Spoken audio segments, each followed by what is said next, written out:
오는 6월 1일 제8회 전국 동시지방선거를 앞두고 전국 공무원 노동조합과 선거관리위원회가 선거 대행 사무를 두고 진통을 겪고 있습니다. 지역 환경단체가 낙동강에서 생산된 쌀과 농산물의 유통 경로를 파악하고 녹조의 독성 물질을 관리해야 한다고 촉구했습니다. 출사표를 던진 후보를 차례로 만나봅니다. 먼저 경남도지사 예비후보로 가장 먼저 이름을 올린 국민의힘 이주영 예비후보를 180초 인터뷰에서 취재했습니다. 아라가야의 역사를 담은 하만박물관이 새 단장을 마치고 2년 만에 다시 문을 열었습니다. 관람객 눈높이에 맞춰 달라진 박물관의 모습을 소개합니다.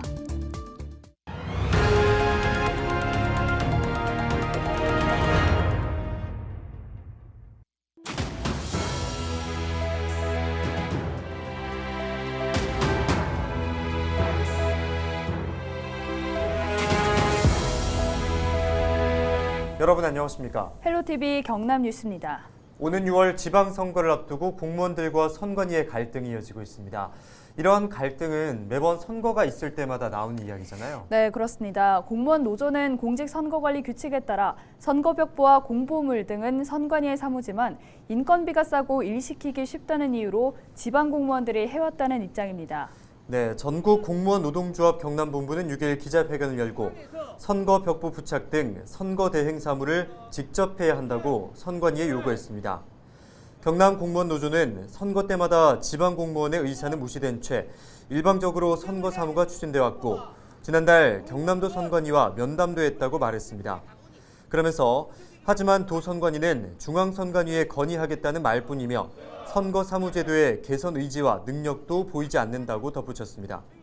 또 선거 대행 사무는 선관위가 직접 하고 투개표 사무원 동원 비율 축소, 투표 사무 종사자 처우 개선책 등을 마련해 바로 시행하라고 목소리를 높였습니다.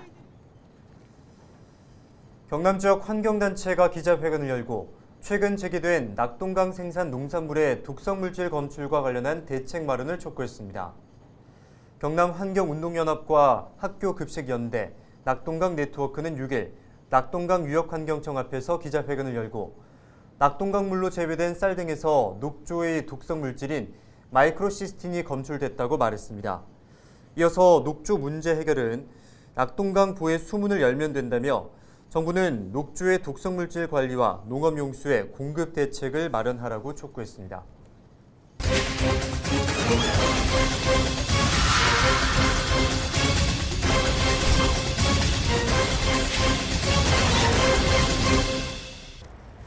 오는 6월 1일 지방선거에서 경남을 바꿀 인물은 누가 될지 많은 사람들의 관심이 이어지고 있습니다. 우리 지역 후보들 섭외가 되는 대로 차례로 소개해드립니다.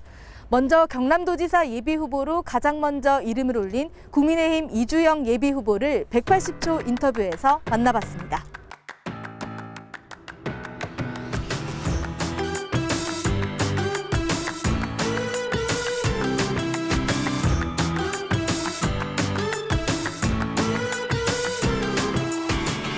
(21대) 총선 당시에 경남 전역을 지원 활동을 했는데 당시에 우리 당원들과 도민들로부터 당신이 경남지사를 해서 경남의 위상을 좀 높여줘야 되겠다 하는 요청이 많았습니다. 그래서 고향 발전을 위한 마지막 봉사로 생각하고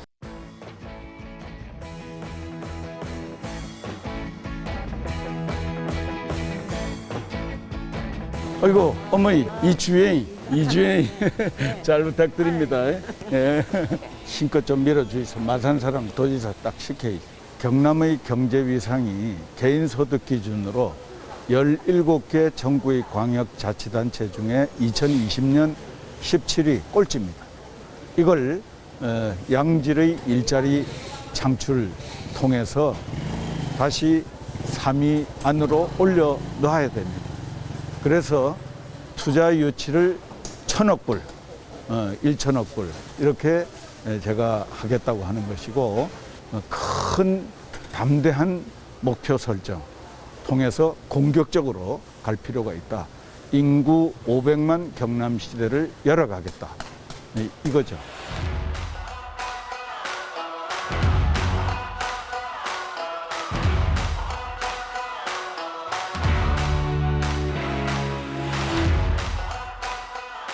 경제 위상을 올리기 위해서 투자 유치도 많이 해야 되고 예산도 많이 끌어와야 됩니다. 이걸 하기 위해서는 중앙에서도 지명도가 높은 사람, 다양한 경험, 경륜, 인맥을 갖춘 이런 도지사가 나와야 되는데 그런 측면에서 볼 때는 저희 이주영 타의 추종을 불허하는 자격 요건을 갖추었다. 그렇게 자부합니다.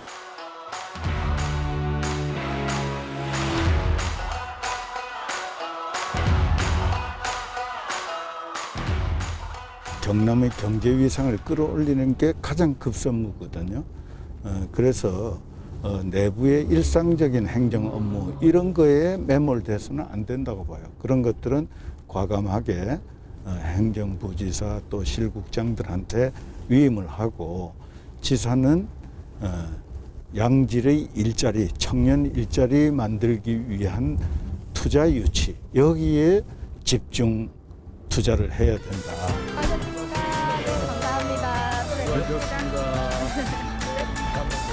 파이팅! 네, 파이팅!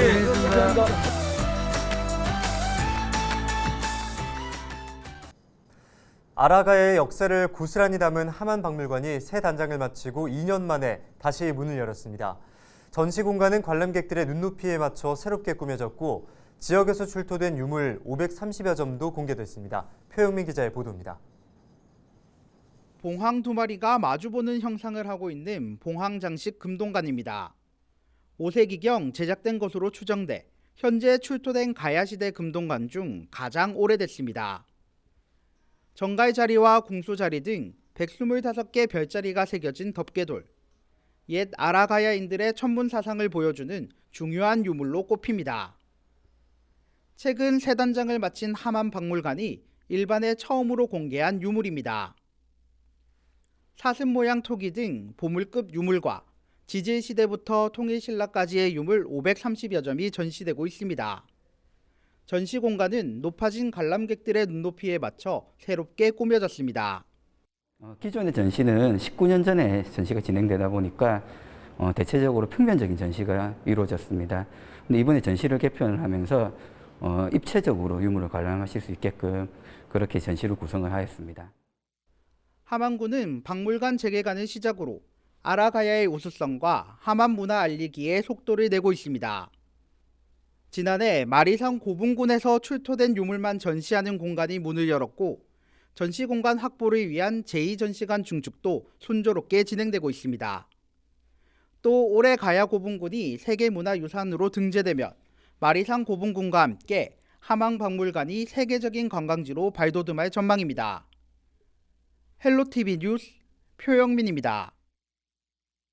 코로나19 대유행이 정점을 지나 감소세에 접어들었습니다.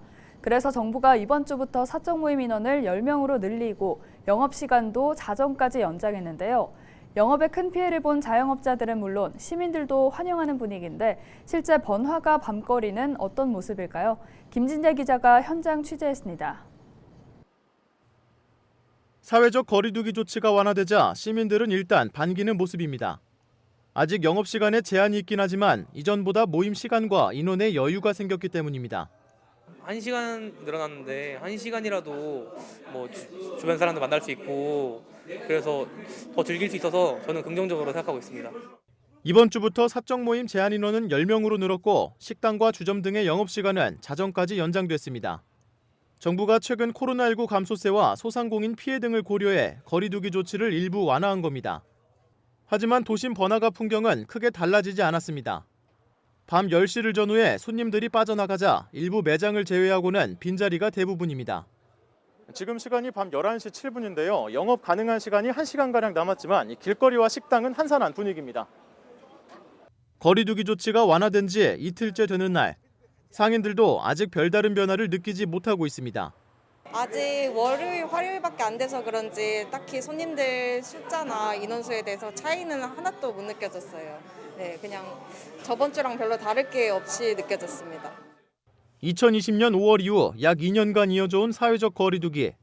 규제가 완화됐다고는 하지만 이미 매출이 크게 줄어든 상황이다 보니 고민거리는 한두 가지가 아닙니다. 기대감은 딱히 없는 것 같아요, 지금은. 예, 너무 오랫동안 이걸 해와가지고 저희 사람 관리하는 데에서도 갑자기 또 시간이 바뀌어야 되고 저희도 이제 가게에서 변화를 줘야 되기 때문에 그것도 걱정이 되고.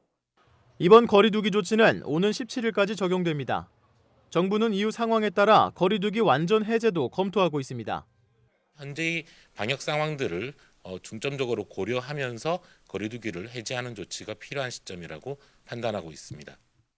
코로나19 대유행에 감소세에 접어들었지만 이전 일상을 온전히 되찾기까지는 시간이 더 걸릴 것으로 보입니다. 헬로티비 뉴스 김진재입니다.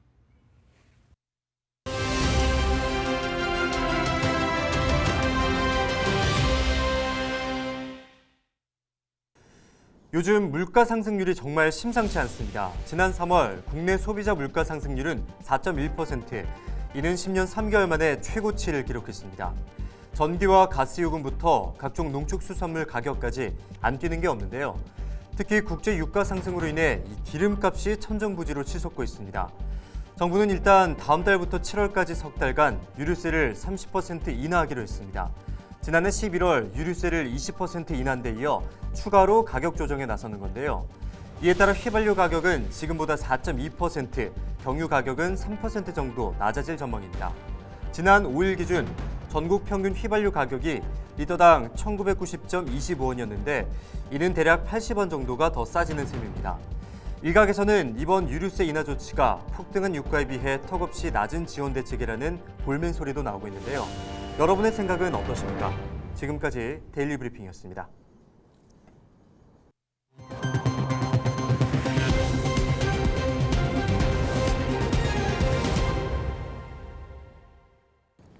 함안에 있던 철도 차량 제조업체인 로만시스가 본사를 창원으로 옮겼습니다.